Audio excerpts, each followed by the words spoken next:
Welcome, everybody, to Building for Digital Equity. We are so excited that you're here with us for our second show of the year.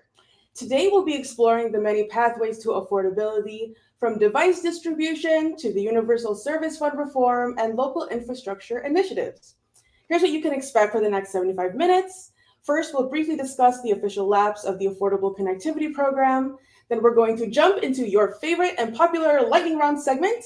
And this time we're going to be focusing on devices. So you're going to hear from awesome organizations like Computer Reach, Free Geek, and Digitunity as they discuss how they share their important work that they're doing to bring devices to the hands of their community members who need it most. And after that, we're going to have Greg Geis, the Chief Policy Officer with the Verdenberg Group, who will take center stage to discuss the Universal Service Fund reform and ways that it could be leveraged to pay for the ACP-like program permanently. And to finish this awesome lineup, we're excited to have our keynote speaker, Ray Lopez Chang, the Director of Advocacy and Planning with GSPN, which is a nonprofit focused on improving public education in Los Angeles and a coalition partner of Digital Equity LA. Ray will share insights on what community leaders in Los Angeles are doing to address affordability and how local infrastructure initiatives are being advanced to tackle the problem head on. The Building for Digital Equity is an educational series of live stream events and a podcast to inform and debate digital inclusion efforts. And today's event is hosted by the Institute for Local Self-Reliance and the National Digital Inclusion Alliance. And the Building for Digital Equity live streams are being sponsored by Utopia Fiber, which is the largest open access fiber network in the nation. I am happy to be co-hosting with y'all again today. My name is Pamela, she, they, and I am the Training and Community Engagement Manager at NDIA. NDIA, the National Digital Inclusion Alliance, advances digital equity by supporting community programs and equipping policymakers to act. We advocate for broadband access, tech devices, digital skills training, and support. And as of today, we have over 1,700 affiliates, including 31 tribal entities and organizations throughout the nation, the District of Columbia, American Samoa, Northern Mariana Islands, Guam, and Puerto Rico, and the US Virgin Islands. I am your co-host and your MC for today, along with Chris. Chris, would you like to introduce yourself? Sure. That beats introducing someone that is not here. I'm Chris Mitchell. I'm the Community Broadband Networks Initiative Director at the Institute for Local Self-Reliance. ILSR has been working on internet access for about 20 years. We're a national nonprofit organization. We focus in a variety of sectors to try to help communities be more self-reliant in ways that will allow them to thrive, have more meaningful control over their lives, and hopefully ensure opportunity for everyone. We recommend that the best platform for viewing this is on YouTube, and I believe the default stream is on the NDIA YouTube account. So if you want to ask questions, we are more confident it will work there than other places like LinkedIn or Facebook or such things. And so we do recommend that. And I believe we have the captions should be working both on that page and the ILSR YouTube page. And so we hope the captions are working well. We've been testing it. It's not the easiest thing, but it seems like it should be working. That's been a priority to make sure it's accessible for everyone. Did want to note that as we're talking about digital equity, per usual, it just so happens that last week, the Connect This show, which is almost every other week video show, discussed how to connect low-income families from a point of view of some service providers, and also talking a bit about some of the national implications of this policy. We had Blair Levin as a guest, as well as several other people that operate networks. And so that was a show that might be interesting. I think there will be a comment there with a link to it. And then it also just so happens that we had an interview on the Community Broadband Bits podcast. Those are the two shows that I run on the most regular basis. But the Community Broadband Bits, if you look for that in a podcast, the top show right now is by Michael Romano, an interview about ACP and some of the details that are a little bit more in the weeds for those of you that want to get into them about USF reform as we try to make ACP more sustainable. So You can throw questions into the chat. You can let us know who you are, where you're coming from. We always appreciate that, just to keep it moving. When we do the trivia, you can answer that in the chat. It's an opportunity, like if you throw in a few comments, other people might throw in a few comments. You might meet some folks, you can make fun of me in the comments. That's something that is allowed, even encouraged by some. But you can also email Christine on my team, Christine@ilsr.org. And if the power is working this hour in Maine, then she'll be able to receive that and let us know if there's an issue that you couldn't let us know of otherwise. Thank you, Pamela, for the intro. Thank you, as always, for putting together the script. We are going to start off by doing a little level setting on the Affordable Connectivity Program. The program is no more. It is out of funds officially. No more partial payments, I think, at this point. And we still see efforts in Congress to renew it. There are bills that, in theory, could pass. I think most people think it's an uphill climb and unlikely. If one were to pass, it would mean the program would come back this year as soon as the Federal Communications Commission was able to be able to get it staffed up again and working again. But I think many of us expect that it will be the next administration, for whoever wins the election in November, that will determine the future of a program that would connect low-income families. So Pamela, I think you have some resources available in this. And then also, if there's anything else that we should talk about quickly regarding that, we could do that. Yeah, so last show, we asked you all how prepared you feel about the ACP transition, and we got a pretty high rating out of 1 to 3. Y'all kind of ranked on the 2.5 to 3.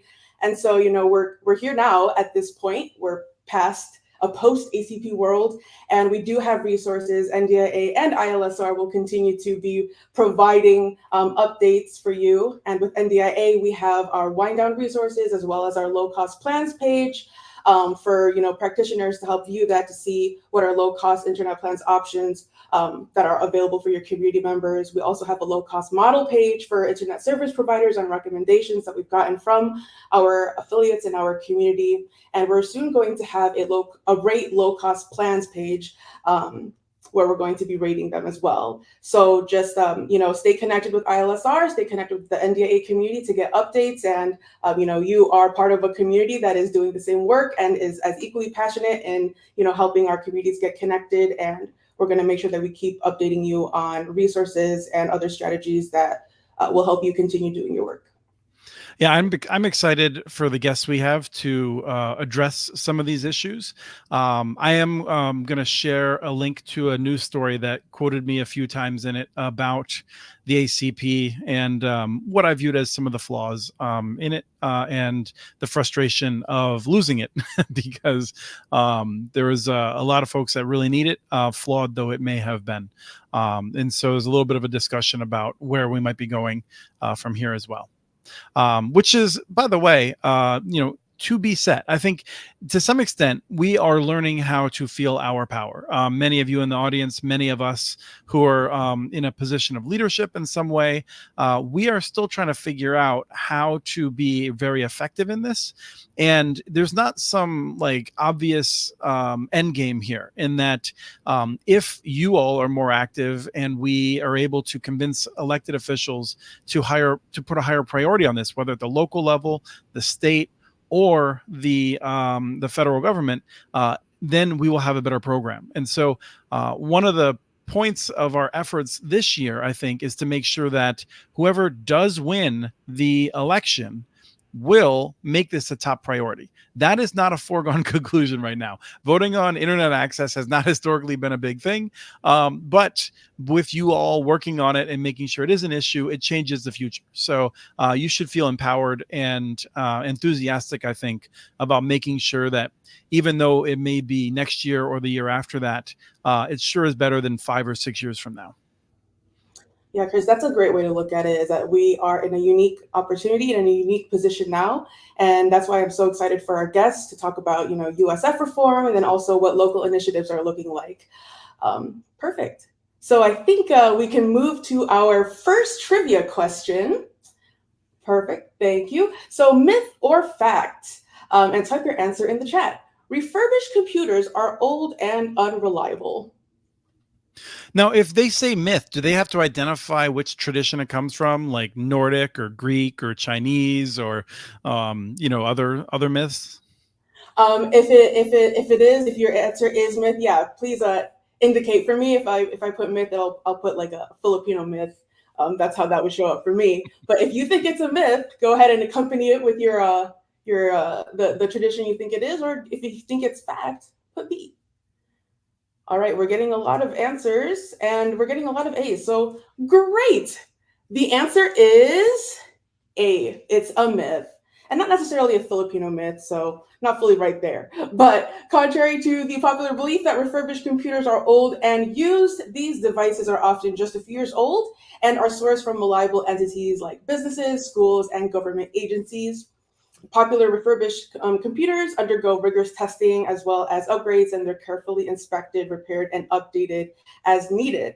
If you check out Digitunity, they have a great post debunking the 5 different common myths about refurbished computers. It actually came out last week, so very, very timely and also very important because there is a lot of myths around refurbished devices. And Digitunity is actually one of our speakers of our next segment, which is the lightning rounds. And the lightning round spotlights unique digital inclusion initiatives. And we're very excited to be featuring 3 organizations that focus on device ownership, which is a core element to getting families digitally connected. So first up, we have Dave Sevick, the executive director and founder of Computer Reach. Dave, welcome to the show. Please tell us more about the great work that you're doing over there in Computer Reach throughout Pennsylvania. Good. Thank you, Pamela. Thank you, Chris. In Pittsburgh, we are Computer Reach. We've been around for 24 years. We refurbish computers. We also conduct digital navigator visits all over the Southwest Pennsylvania. I have 3 slides to show you. This one's kind of busy. If you look at the puzzle pieces in the 4 corners, the first thing we do is work with the NDIA to do partner asset mapping locally around Western Pennsylvania. And then in the bottom left, we assess the needs of the people in the community. And then the bottom right, we customize an individual plan to help folks. And then in the top right, we refer people out to workforce agencies, workforce development agencies around the state. So we use Google Workspace extensively. We use HubSpot as our CRM, and we're big on using Linux and LibreOffice, the Linux operating system and LibreOffice instead of using Microsoft products to keep everything free for everybody. And there are 67 counties in Western Pennsylvania, and right now we're operating in 6 in Southwest Pennsylvania. Next slide, Jordan. Thanks. Our data shows in 2023 that we primarily help females around the state of Pennsylvania, 69% female and 30% male, and 1% are non-binary. We work both in rural and urban communities. Last year, we clocked 4,600 miles driving between 6 counties. And we have digital navigator program, computer lottery program, and computer classes. In my last slide. Thank you, Jordan. So what are we going to do post-ACP? We were one of the awardees in Pennsylvania for the FCC outreach program, and we reached over 4,100 people encouraging ACP. Now that it's over, as of May 31, we're using the Otter platform, Otter AI, to record phone conversations with our users that need something post-ACP. And then we connect them to the major providers in Western Pennsylvania, Comcast, Verizon, and T-Mobile. And we record those conversations with permission from both sides on what is available post-ACP. And we give that recording to the person that we're counseling so they can have an audio record of what was promised on that call. So that's something we're doing post-ACP. And one of the things I found out in the last month that is wonderful is a program through T-Mobile government. We were visiting the Somerset Library doing digital navigator training and saw that they were lending out hotspots, but the hotspot speed was between 200 and 400 megabits per second, which was fantastic for the mountains of Western Pennsylvania. And they were able to lend it out to people for $35 a month, which is really affordable for most people out there. And and they don't ask for any financial proof of income, which is tremendous for nonprofits. They can actually sign someone up and not worry about collecting their financial data. Also, in my meetings across Western Pennsylvania, I ran into the Allegheny Intermediate Unit. They are also using hotspots from T-Mobile to supplement the networks at their school districts across Southwest Pennsylvania.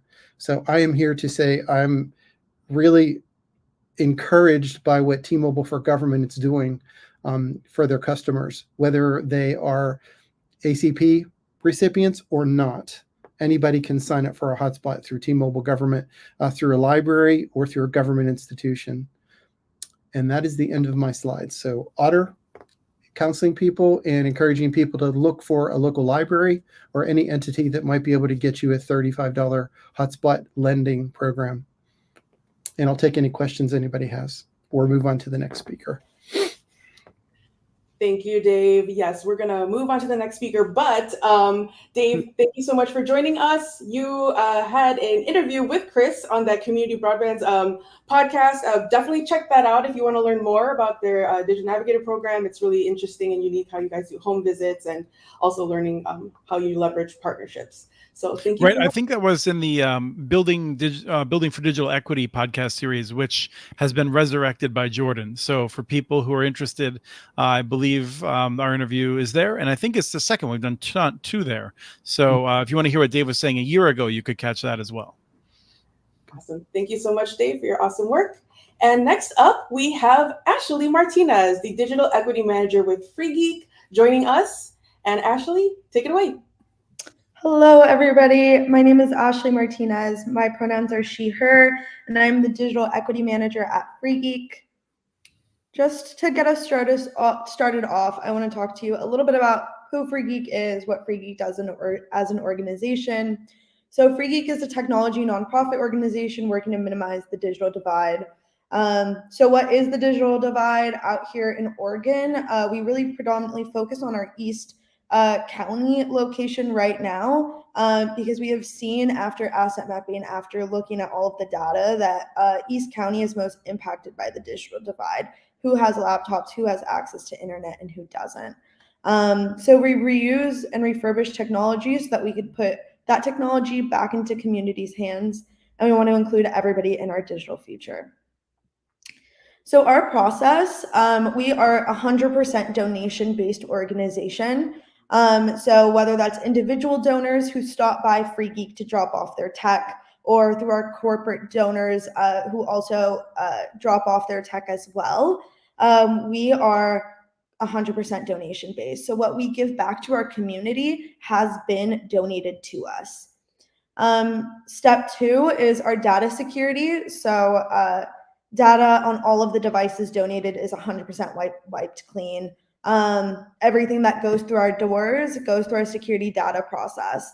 All data is completely destroyed, whether that's overwriting all data on there or destroying 100% of those hard drives as well.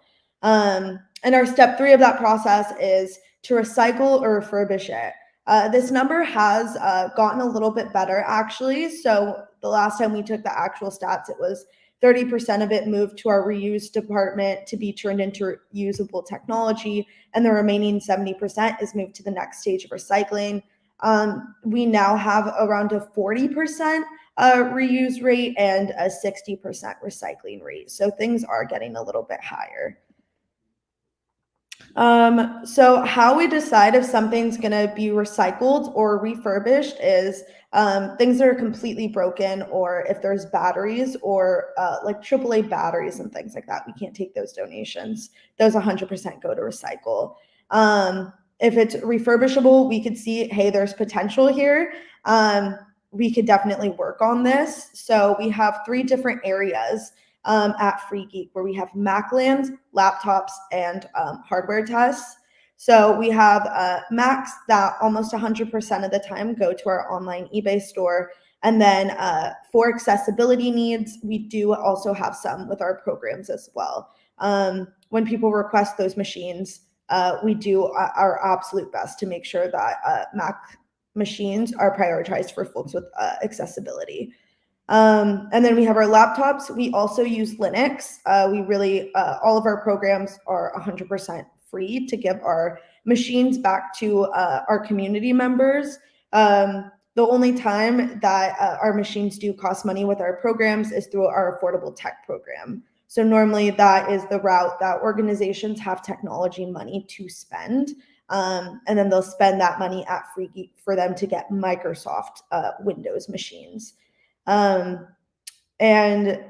normally it's determined if they're going to go to our programs or online eBay store, also depending on the specs of the machines, how long their batteries can hold a charge. The higher quality machines go to our programs, and then our online eBay store takes the other machines.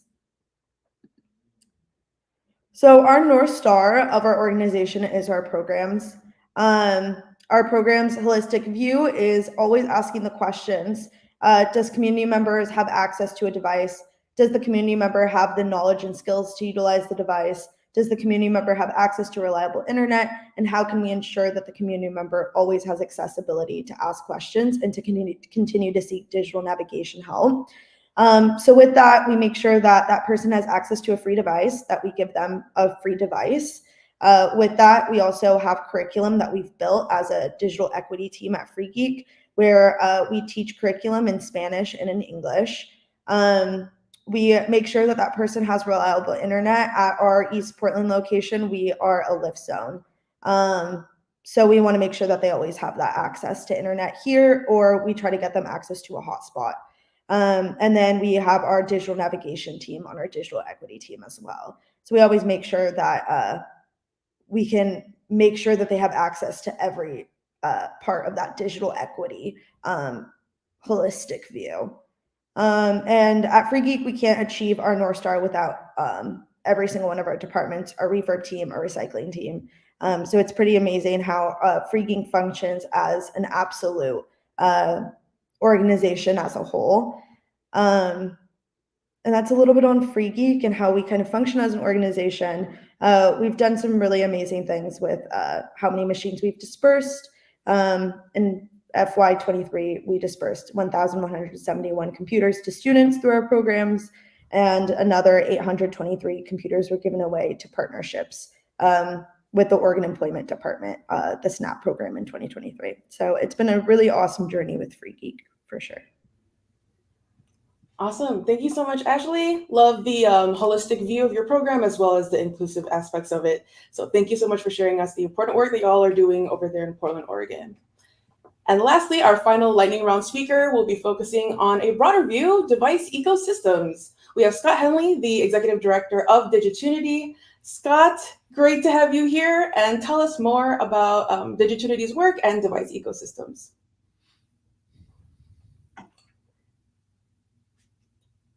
Hey, Scott, I think you got to unmute, and then we'll be loving to hear what you say. There we go. Thank you. Sorry about that. Yes, I'm Scott Henley from Digitunity, and we are unique in the landscape because we are a national nonprofit laser focused on making computer ownership possible for everyone, and we've been at it for almost 4 decades. We are not practitioners like Dave and Ashley's awesome organizations. We don't touch computers at Digitunity. We are at the systems level. So we help nonprofits across the country get computers for their constituents. We work to unlock supply from the corporate sector and other large institutions. And we help states and cities develop and implement device strategies. In fact, you'll see some of our work reflected in many state digital equity plans. And so I ask you today to just take a moment and think about this scenario. So this is Linda. Linda wanted to obtain a laptop, but it was difficult for her financially, and she was a bit intimidated by the idea. She'd never used one before. In her community, Linda knew exactly where to go. It was a longstanding community organization nearby. And when she got there, she was greeted by a knowledgeable person who matched her to just the right device for her needs. In her case, it was a high quality refurbished laptop that they had in stock. She was directed to another nearby organization that offered free training classes on basic digital skills and online safety. And there she learned who to call for help or if she needed some technical support. And so that began her online journey. Now, let's unpack that a little bit and what had to happen upstream to make all of that possible. A local business had to donate some computers. Those computers were transported to a local refurbisher. That refurbisher hosted a state-funded IT skills training program and employed people who completed it. Thanks to Microsoft, she qualified for an extremely low-cost operating system. Now, the refurbisher was a nonprofit and received charitable support from the local area. And the organization that offered digital skills training, also a nonprofit, also getting philanthropic support from the region. And the community had a network of trained digital navigators that supported the residents and a coalition that helped connect all the dots. Now, my point here is, even though this is a fictional example, my point is that a sustainable device ecosystem that supports people just like her can be developed anywhere, and it does not require a top-down manager or a big expensive program. It requires catalysts, like people like all of you on this call, to bring shape to what your local device ecosystem can look like. What already exists in your community? Where are the gaps? What resources need to be brought in? What can you contribute? Who else needs to be engaged? I truly believe that of all the barriers to digital equity, this is absolutely solvable. The assets are all out there. And meeting the technology needs of people impacted by the digital divide is truly achievable. And so we have to understand this is pioneering work, and yes, we're all in it together. So if you need a thought partner, educational materials, introductions or connections, or even a team to work together with you on strategy development and implementation, think of Digitunity as a resource, and please reach out anytime. And to all of you, keep doing what you're doing for your communities, and thanks so much for having me here today. Thank you so much, Scott. Yeah, definitely check out Digitunity. They've got great resources there. For example, there's a place where you can find a nonprofit technology refurbisher near you with their interactive map. And also you can learn more about their device ecosystem methodology. Perfect. Yes, thank you. Thank you. All right, that wraps up our lightning round speakers. Thank you all to our lightning round speakers, and please internally accept all of our applauses for your presentations and for sharing all the great work you're doing in regards to device distribution and device ecosystems. Right, and I wanted to note that I know that I've seen that now someone's written back in the chat about the questions, but our crack team of researchers is checking out answers, trying to make sure that we have the best responses to Kimmy's questions, and we hope to have those back before the end. Dave had to run to another meeting, and so right at the time that the question was posed, he was changing in a phone booth, unfortunately. So, but we are digging into that to figure out what the correct answer is. We do still have ahead, right after this trivia break, we have Ray Lopez Chang will be bringing it home after Greg Geis. And so we're going to learn more about USF reform and more about what GPSN is doing in Los Angeles. So that is still to come. For right now, we have a trivia question. And that question is, how many Universal Service Fund programs are there? I'm just going to say that there's 4 options, but the question is plural. Universal Service Fund programs. So that's your first hint. The Universal Service Fund is administered by the Federal Communications Commission, and it is a set of programs that do not require congressional appropriation, which is to say that they do not need Congress to be working in order to keep getting checks out the door. The Federal Communications Commission does that, as long as none of the crazy lawsuits that are going on right now are happening. We've got some answers coming in. Looks like we have a few people saying 3, a person saying 4. Got a lot of 3s. I don't know. We do have. Looks like there's a lot of 3s out there, but Kelsey is correct here. There are 4 programs. We have the E-rate program, primarily for schools and libraries. There is the high cost program, which is more for predominantly rural areas, as well as a lot of rural tribal areas are included in there. The Lifeline program, which is focused on low income, and ever since Ronald Reagan's presidency has provided a small amount to ensure that people have telephone access. That program was modernized to include internet access in some ways, and has gone back and forth a little bit. And Lifeline exists now at the same time that the Affordable Connectivity Program does. We would expect, as we talk about USF reform, Universal Service Refund, it is that Lifeline program that will be modified likely or added on to in some way. But the fourth one, the one that perhaps people had forgotten, was Rural Healthcare Program, which does a lot of telemedicine type work and things like that. So those are the 4 programs. The rural healthcare program in particular, and I'm going to read from Pamela's notes here because I don't always remember it exactly right, but it provides support to eligible rural healthcare providers that qualify for reduced rates for their services to access clinics and hospitals and that sort of a thing. So any comments, Pamela? Nope, I'm just very excited for our next speaker to talk more about USF, specifically USF reform. So someone put in a helpful pronunciation guide. I know Greg, and I know that it was Geis, but it actually says G-Ice in my notes, and I feel like that might be Greg's new nickname. So I don't know if we can bring G-Ice out. Would that be amenable to you, Greg? Love it. G-Ice, G-Money, whatever. So I tell people my name is Juice with a G, but it's pronounced Geis like ice. Do people remember that? That doesn't seem like the best memorable way to do that. Yeah, like G-Ice is good. I had to put my pronunciation notes in there so I don't say goose, but then another option was Geist tray because it also has the ice in there. So Yeah. So, Great. so the Affordable Connectivity Program is over, and Greg, you and folks at the Vernonburg Group, as well as many other people, Cheryl Lienza, Public Knowledge, Free Press, many organizations in DC and outside of DC. NDIA certainly has had many people very focused on how do we get a sustainable program that will make sure that people can be well connected. Now, Greg, you've worked on this for more than 20 years. You've focused on the digital divide more broadly, and you've testified in front of the Senate Commerce Subcommittee on Communications, Media, and Broadband. But I just think of you as someone who's you're obviously someone that is good at this as well as passionate about it. So love to hear what you have to say, and then we'll do a little discussion afterward.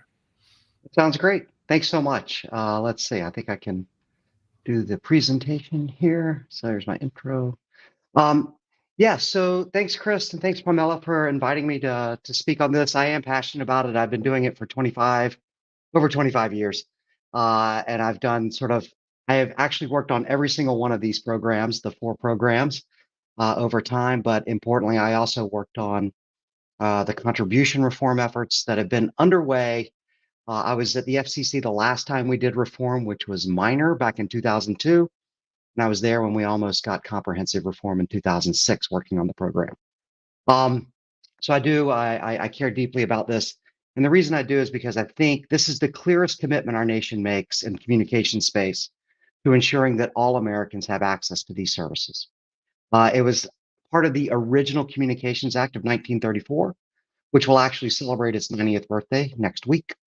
But importantly, back in those days, it was just sort of an understood program. It was more aspirational. Today, under the 1996 Act, there's a very specific program that's outlined in the statute. And that's significant because Congress told the FCC, get the job done. And that's really what we want to hope you can take away from this, is that we really need the FCC to get the job done, because as we saw with the ACP, despite broad bipartisan support, national, local governors, everybody weighing in saying, Congress, please, please put additional funding towards this Affordable Connectivity Program. It lapsed last week. And as Chris noted at the beginning, there's not a really clear opportunity to get it funded in the short term. In fact, there was a spectrum bill that was supposed to be considered in the Senate. It was just pulled yet again from consideration. So that vehicle is gone for now. So basically the Universal Service Fund, for folks that don't know, it has some key principles to it. It has to promote the availability of quality services at just, reasonable, and affordable rates for all consumers. That's critical. It is meant to promote advanced telecom services. Think of that as like broadband and advanced broadband services. It is supposed to ensure availability based on, regardless of income, regardless of where you live in the country. So high cost, that just is another word for rural. But anywhere you live, you should be able to get access to it. It does support schools, libraries, and rural health clinics as they look to bring broadband services like telehealth, telemedicine, as well as distance learning and greater connectivity to the kids in schools and library patrons. And it's supposed to be done on an equitable, non-discriminatory basis. Importantly, the FCC is charged with designing the mechanism for contribution. As was already mentioned, there are 4 programs. The high-cost program, some people call it the Connect America program. Schools and libraries are E-rate program, the rural healthcare program, and then Lifeline. Across the bottom of this slide, I thought it was important for people to see which programs take the most money to do. And the most costly one at this point is the rural program. It spends about 4.2 of the almost $9 billion a year that the FCC spends on this connectivity, the Universal Service Program. 4.27 billion of that goes to our rural communities to help them not only deploy broadband, but to ensure that they can keep it working for folks. And so that remains critical even as we get people connected. Schools and libraries, there's a pretty substantial amount of money that goes to it as that mission continues to evolve and try to address the needs of a lot of school children. Rural healthcare is actually a capped program. It's always been sort of the smallest of these, only because I think it's struggled under statutory definitions to really get its footing and drive a mission.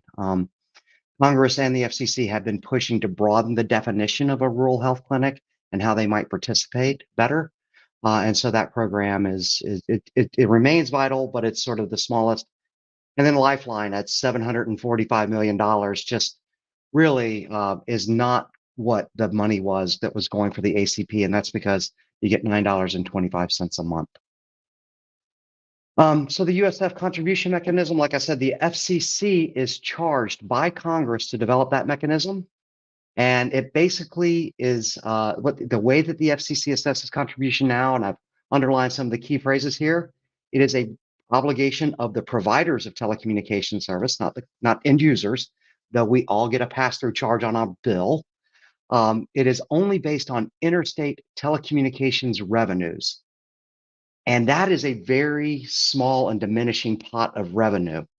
And so things like broadband, texting, video conferencing, cable television, cloud-based services, none of those pay contribution to the Universal Service Program.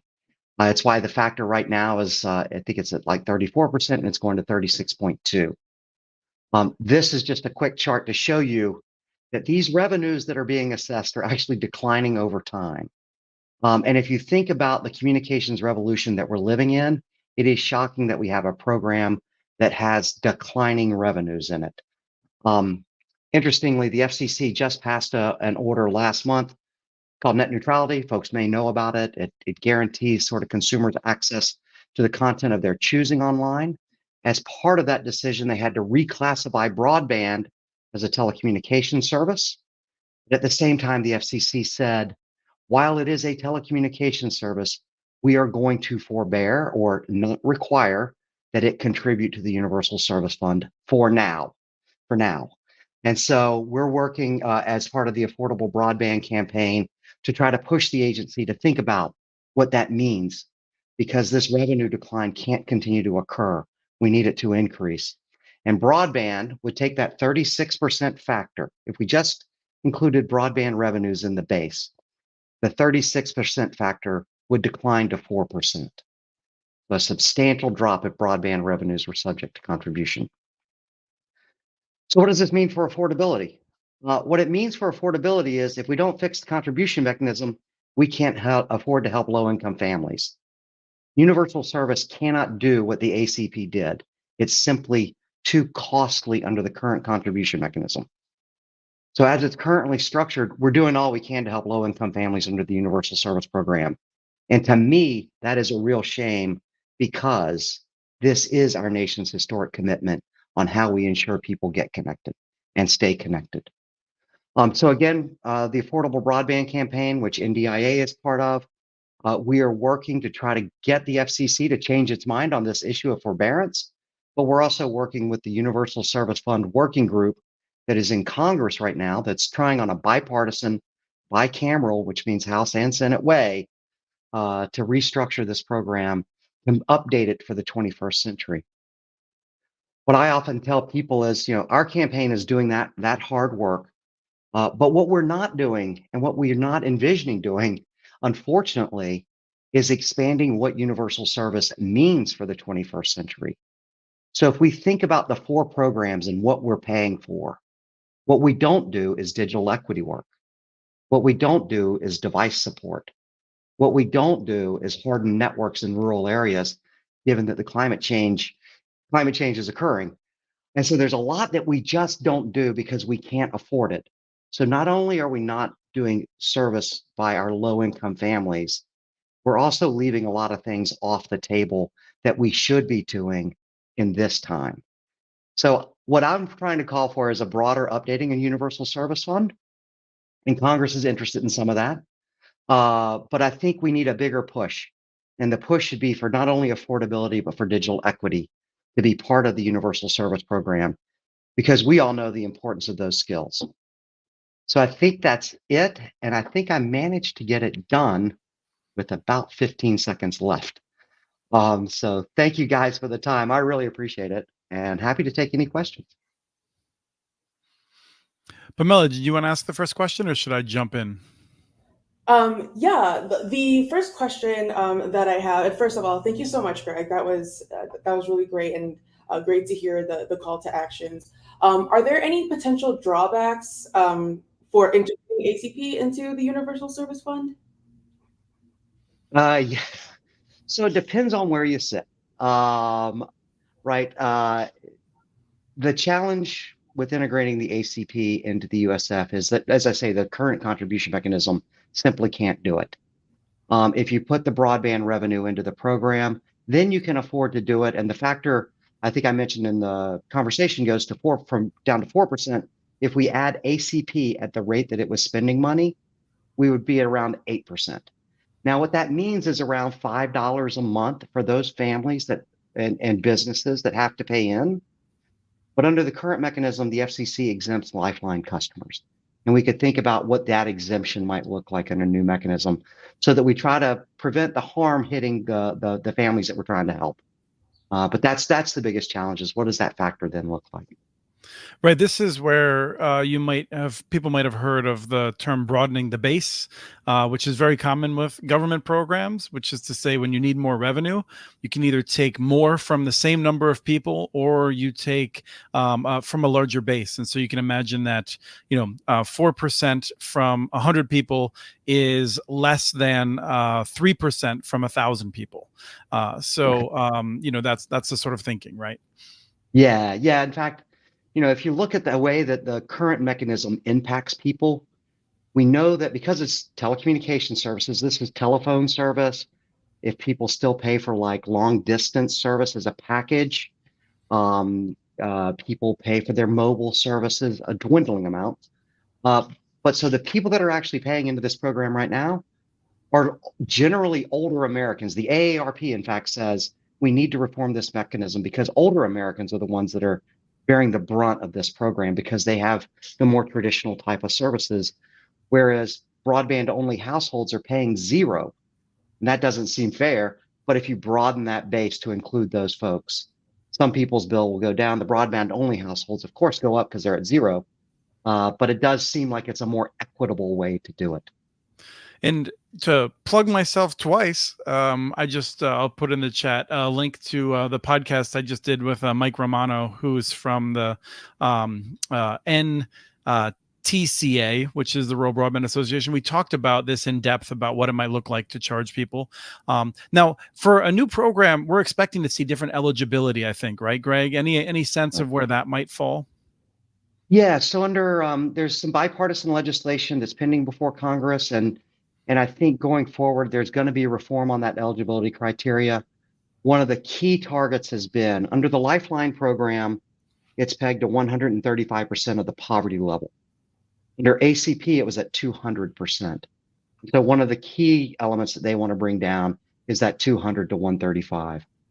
Under the Lifeline program, free lunch program, kids that receive free lunch, that's not eligible for Lifeline.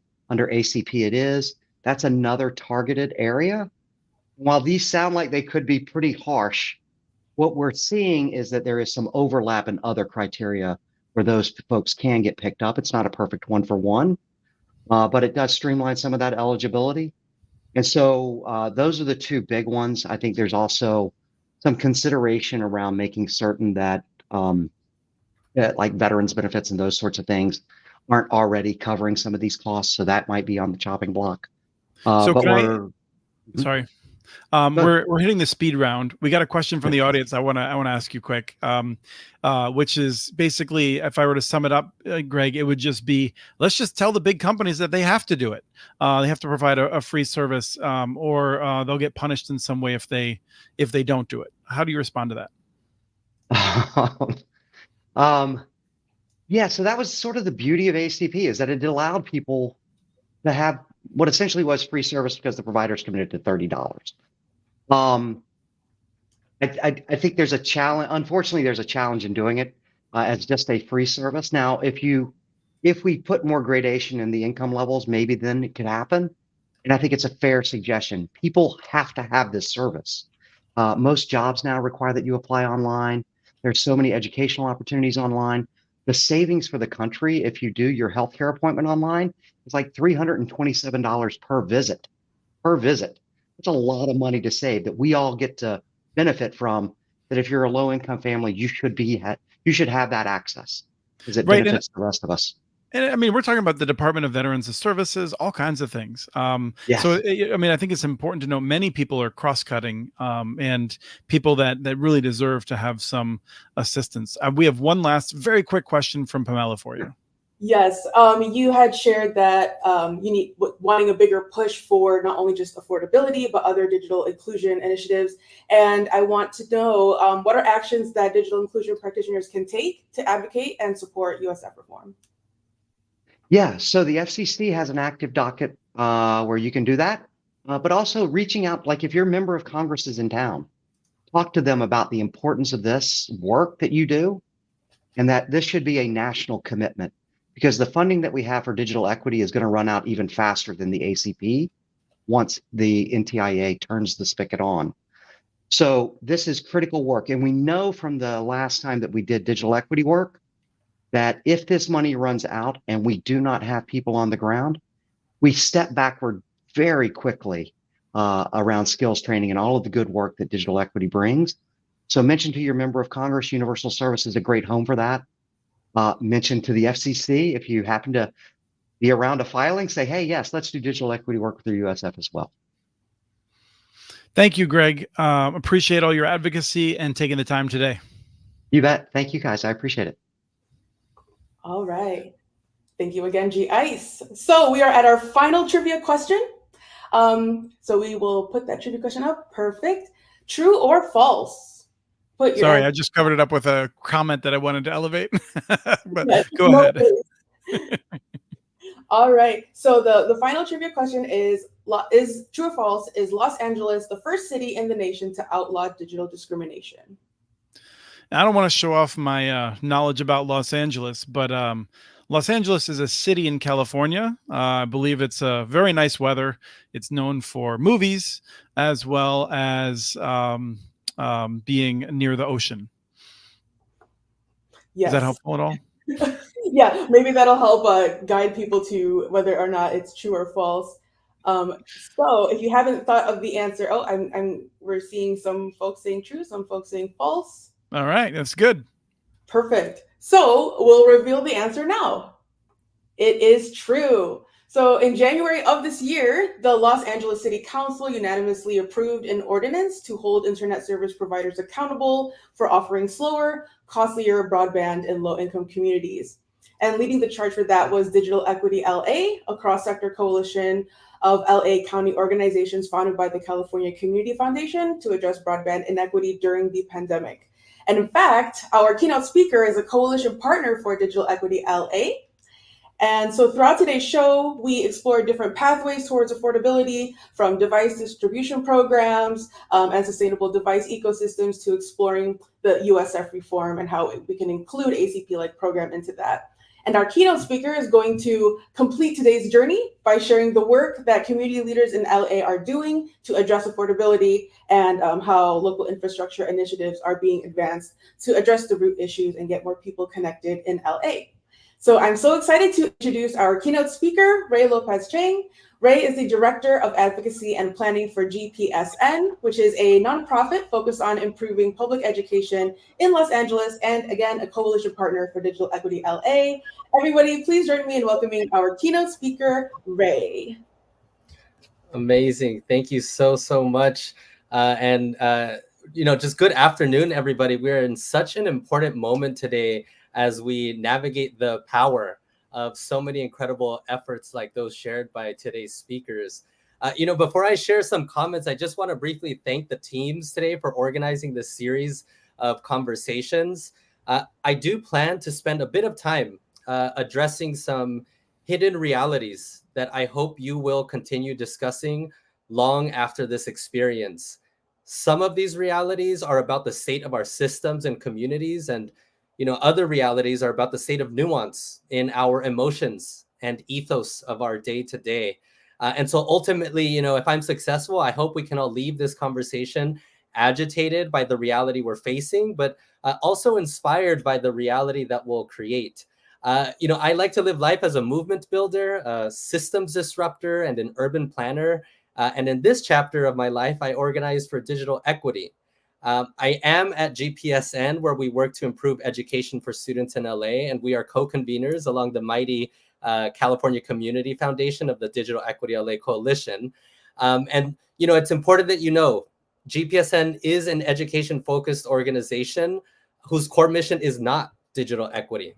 But as our engagement with the Dela Coalition grew, we started understanding the need for cross-sector voices. And so I'd like to show you why. I'm going to share some pretty difficult information about where LA was, and this will not look unfamiliar to all of you who are working in your communities as digital equity leaders. LA and so many cities across this country continue facing a crisis. And so here's the first reality about the state of access to broadband in LA. And so in 2021, 365,000 households in LA County had no access to the internet. You'll also notice I said households, which numerically doesn't even account for the number of individuals in each of those households. And so if that isn't gobsmacking enough, let's find another way.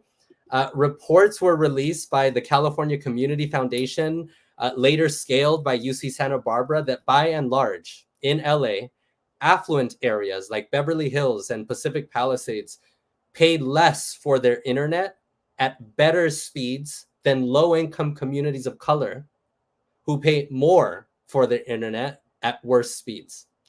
And on top of that, Beverly Hills gets 2-year contracts at those low prices, while South and East LA get 1-year contracts. And so as I'm sharing these findings, if you haven't already realized, this is called discrimination. These are individuals who are attending school, seeking employment, attempting to access telehealth care, researching their immigration proceedings. And those are just basic survival needs.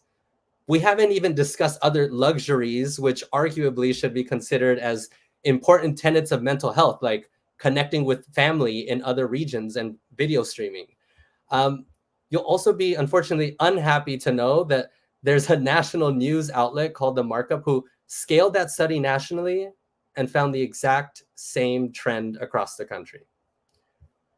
So I'd like to take a pause here, because I'm realizing that the reality that families are disconnected, I don't think is so shocking to you because, you're here on this call on digital equity.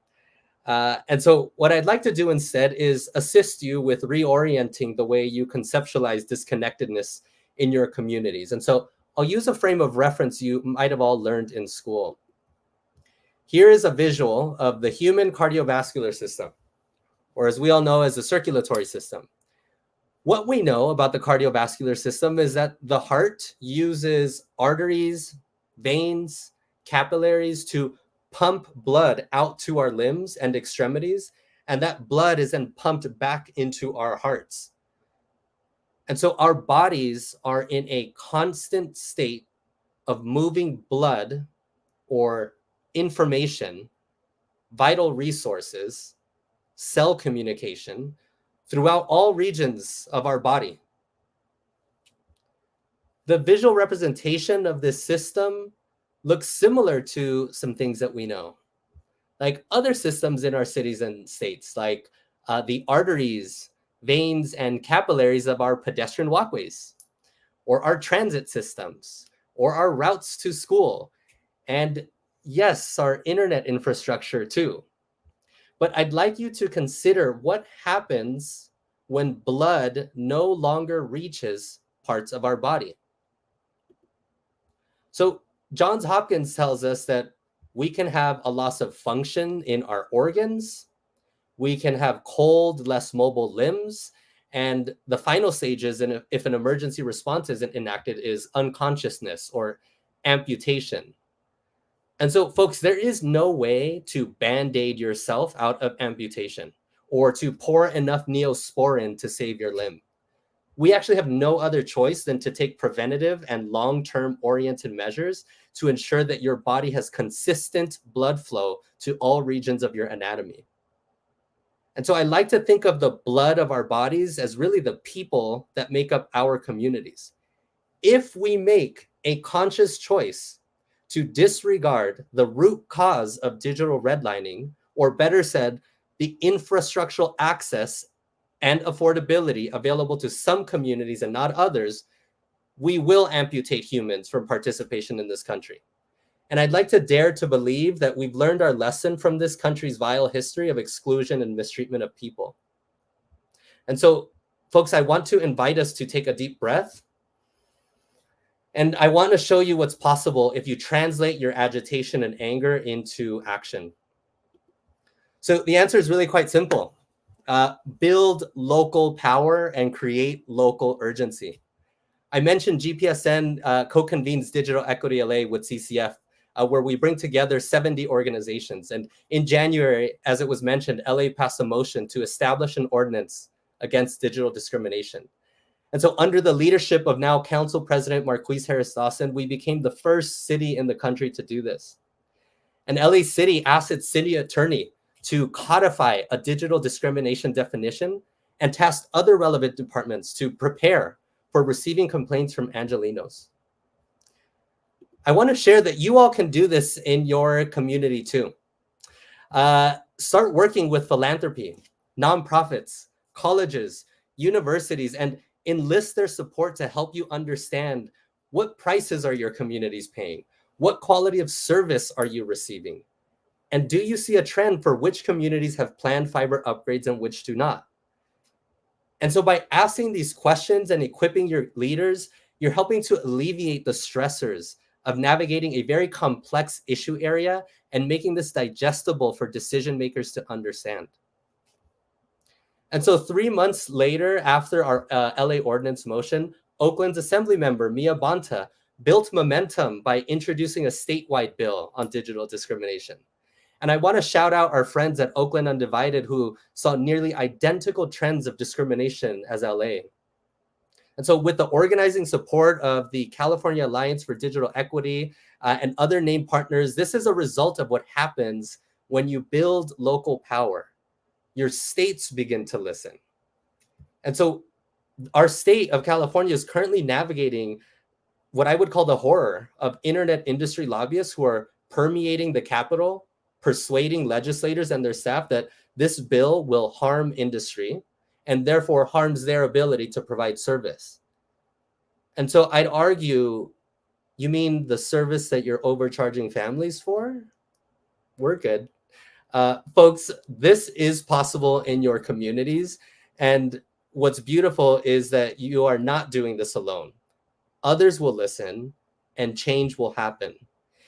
Even the county, LA County started making moves. As you see from this LAist article here, offering $25 internet plans. If you see an organization, community, or municipality who has an idea or desire to establish a locally owned broadband project, get creative about amplifying their work and serve as their support system. And so, folks, our time is coming to an end. I want to be thoughtful about our time together, and I promised you I'd share one final reality about the nuance of our emotions and ethos in this work. If there's any words to take away from this segment, please do not blockade your imagination and capacity to dream large. Many of us were not telling our kindergarten teacher that we wanted to be a digital equity advocate when we grew up. I sure know this little guy right here didn't wake up thinking that, but yet here I am. And what I can sure as hell say is that the mere fact you are on this call doing this work means that your spirit is unstoppable. And this work is hard. It is scary taking on a multi-billion-dollar industry who at times gaslights you into thinking that repairing harm means the government should pay for families to afford the prices that they set. Those are impressive tactics, but I want us to get comfortable traversing through fear. Be afraid and acknowledge where in your body you are uncomfortable. And once you've named those feelings, show yourself what you and your community are capable of. Because when bravery intercepts fear, there is actually no amount of money that's able to dissolve your spirit. And so, in the words of Audre Lorde, when we dare to be powerful, to use our strength in the service of our vision, then it becomes less and less important whether we are afraid. And so, folks, be courageous. And if you ever feel doubt in your ability to mobilize, we won't be the one to hold and hide your strategy. We actually want you to reach out to us and we will be at your side. Thank you so much for your time. Thank you, Ray. That was terrific. It was inspiring. It was artistically interesting. I love the metaphor of the bloodstream and the circulatory system. That was terrific. I want to throw it to Pamela though to ask the first question. Go ahead.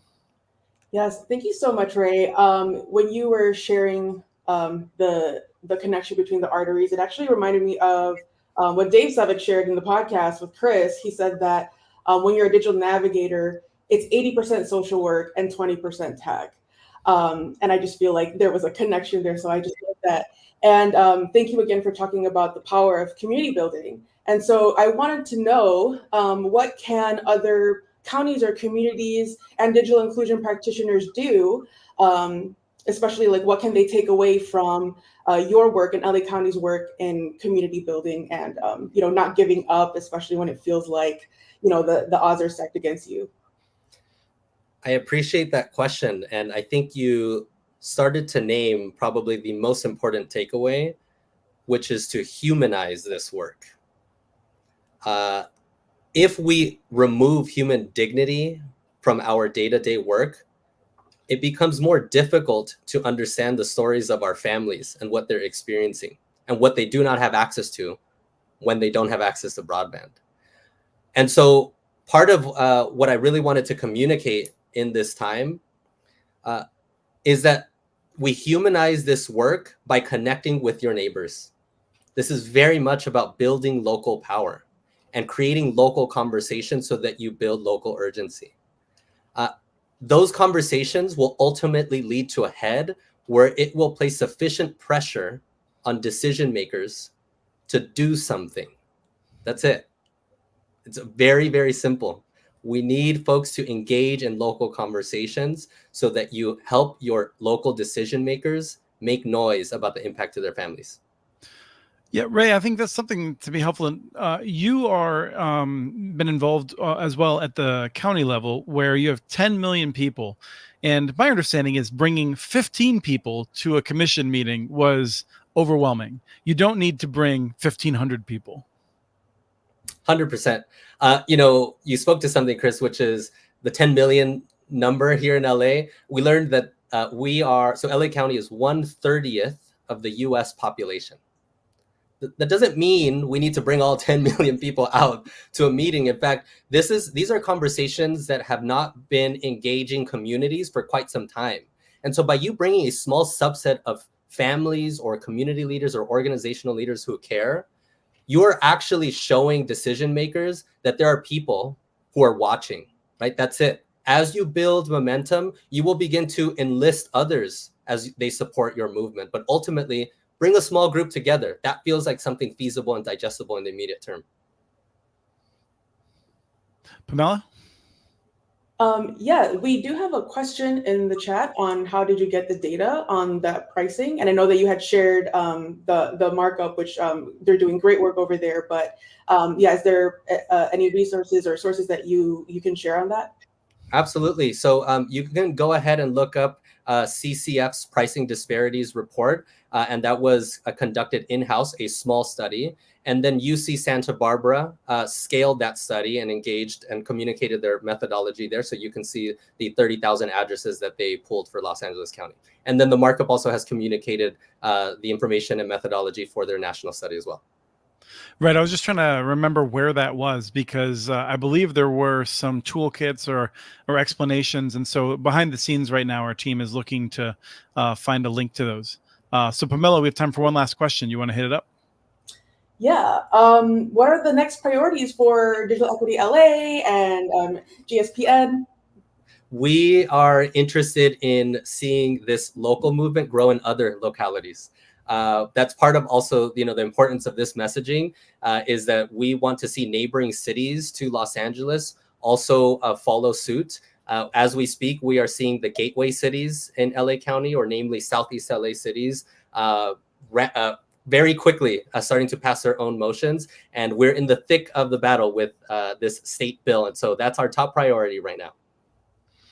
I do have one last quick question, which is you've worked on education issues. Is it your sense that there are organizations like yours in other major metros that could be tapped to do this work if someone, had a magic wand or like the ability to like help them get the capacity they would need to be successful on it?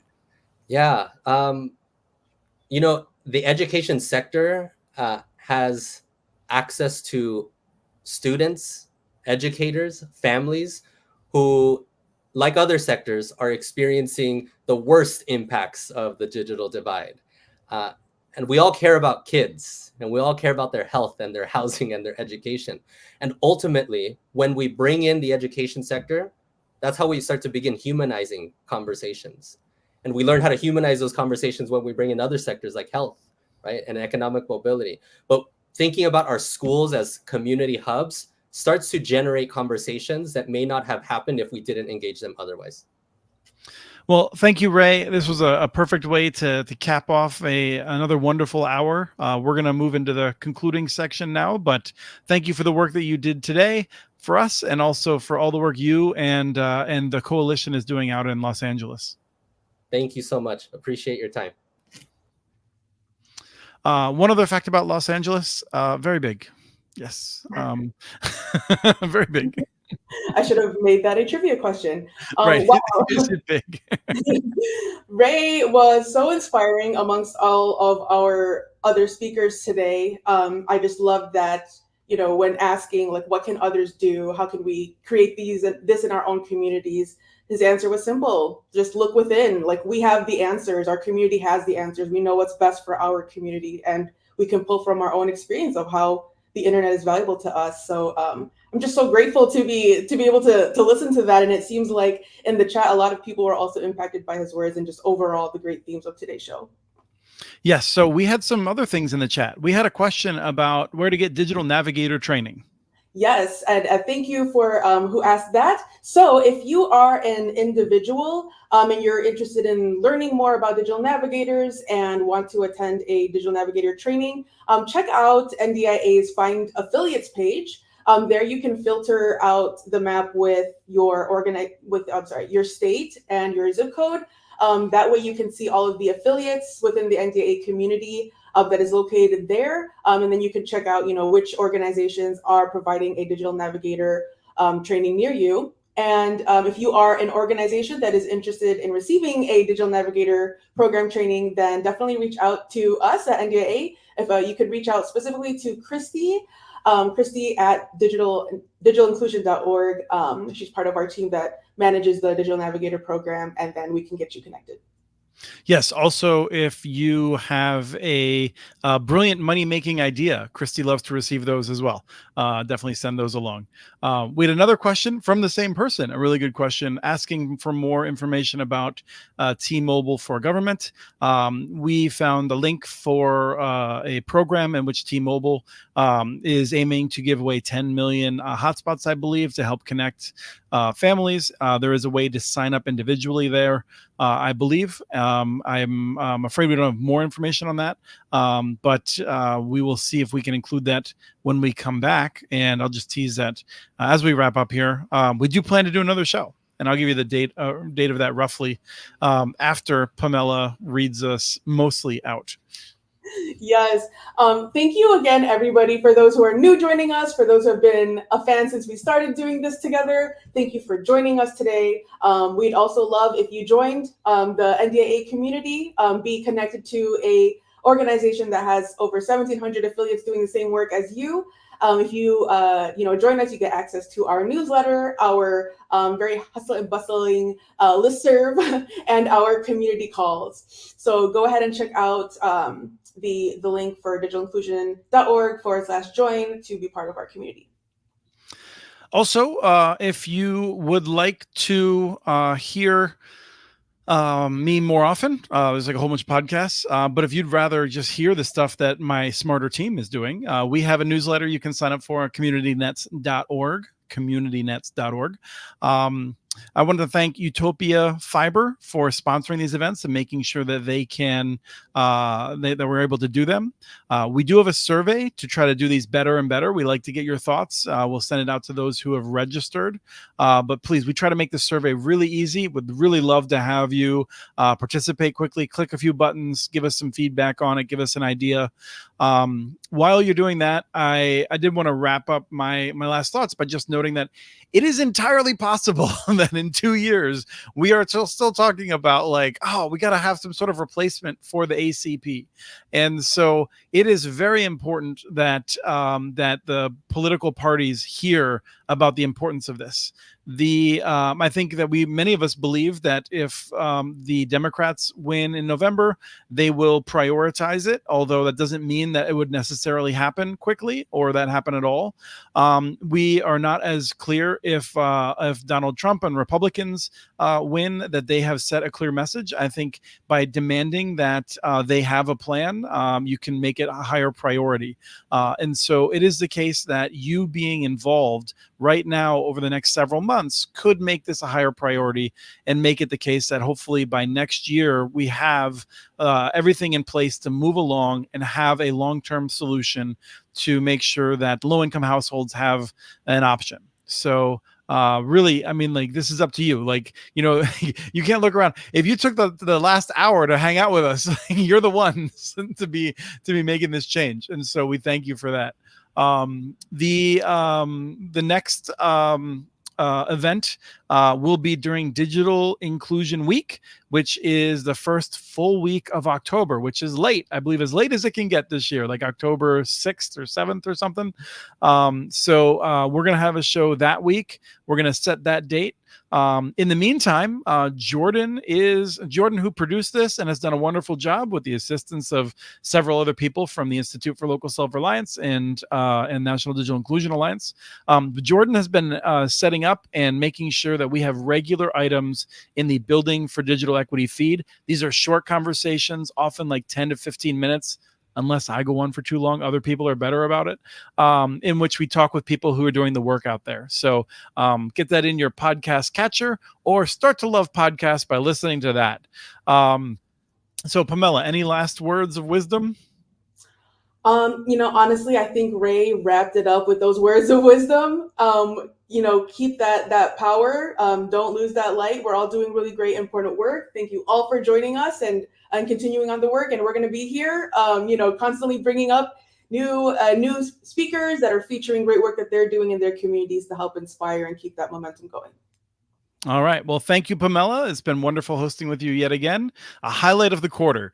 And for the rest of you, we will see you again during Digital Inclusion Week for our next quarterly event. Thank you so much. Thanks, everyone.